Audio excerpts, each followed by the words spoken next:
Good day, everyone. Welcome to John Mark Channel.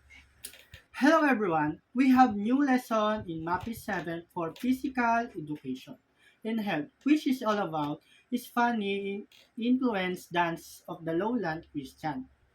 The learning competences number 4.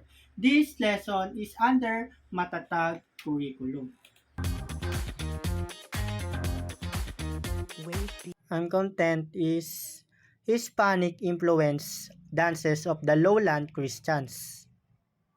Learning standard. To learners demonstrate understanding of healthy eating, common adolescents nutritional concerns, and dances in promoting community wellness for active and healthy living. Learning competency. Practice technical and expressive skills to improve proficiency and genre and style specific. Techniques in developing movement, competency, and physical activity participation. We have three objectives, which are by the end of the lessons, the 80% of the learners will be able to. Number 1. Identify the key characteristics and origins of Hispanic influenced dances practiced by lowland Christian. Number 2. Communities perform a short choreograph routine that incorporates that distinct and rhymes footwork and body movements of Hispanic influenced dance. Number 3.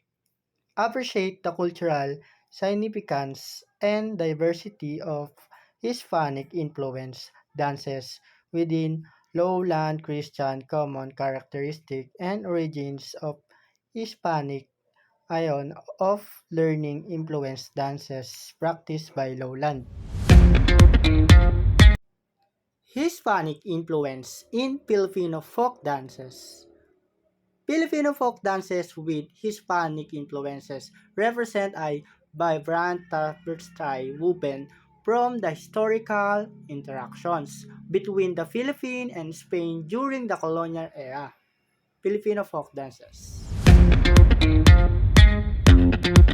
Next, developing and deepening understanding. The introduction of Hispanic influences into Filipino culture began with the arrival of Spanish explorers in the 16th century. The Philippines, named after King Philip II of Spain, became a Spanish colony for over 3 centuries. This period significantly shaped various aspects of Filipino societies, including language, religion, and the arts. Philippine movements with elements of Spanish. Developing and deepening understanding cultural fusion. Indigenous movements. Filipino folk dances infused with Hispanic elements beautifully showcase the harmonious blend of indigenous and colonial influences. Spanish artistry. This cultural fusion gave rise to unique dance tradition that reflects the amalgamation of indigenous Philippine movements with elements of Spanish artistry. And next, developing and deepening understanding. Spanish colonial influence theater. Number 1, 16th century arrival. The introduction of Hispanic influence into Filipino culture began with the arrival of Spanish explorers in the 16th century. 3 centuries of colonization. Number 2, the Philippines, named after King Philip II of Spain, became a Spanish colony for over 3 centuries. Culture impact. Number 3, the ways in which culture influence various aspects of society, including beliefs, behaviors, and values.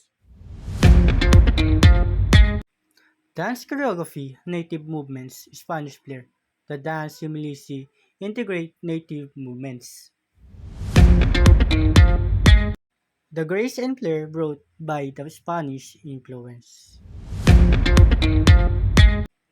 This fusion is particularly evident in the choreography, music, and costume of this dance.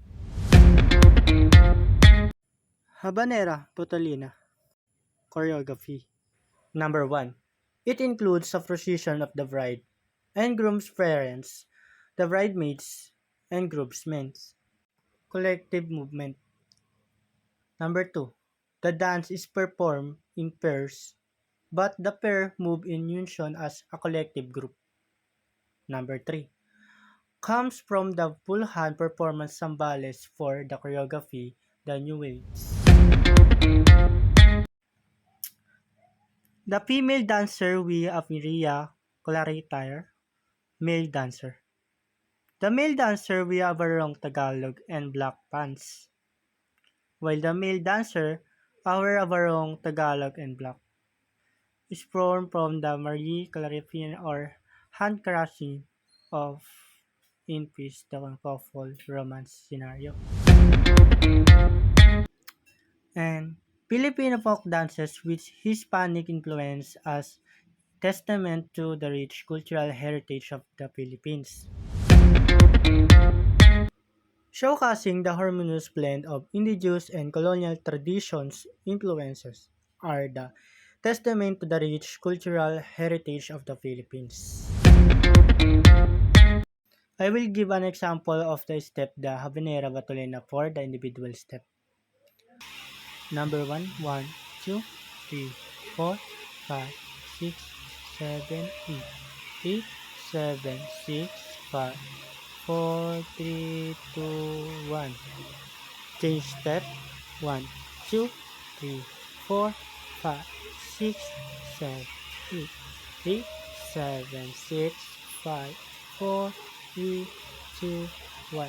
Enter step, proceed 1, 2, 3, and 4, 5, 6, 7, 8, 8, 7, 6, and 5, 4, 3, 2, and 1. And proceed, cross change step 1, 2, 3, 4, 5, 6, and 7.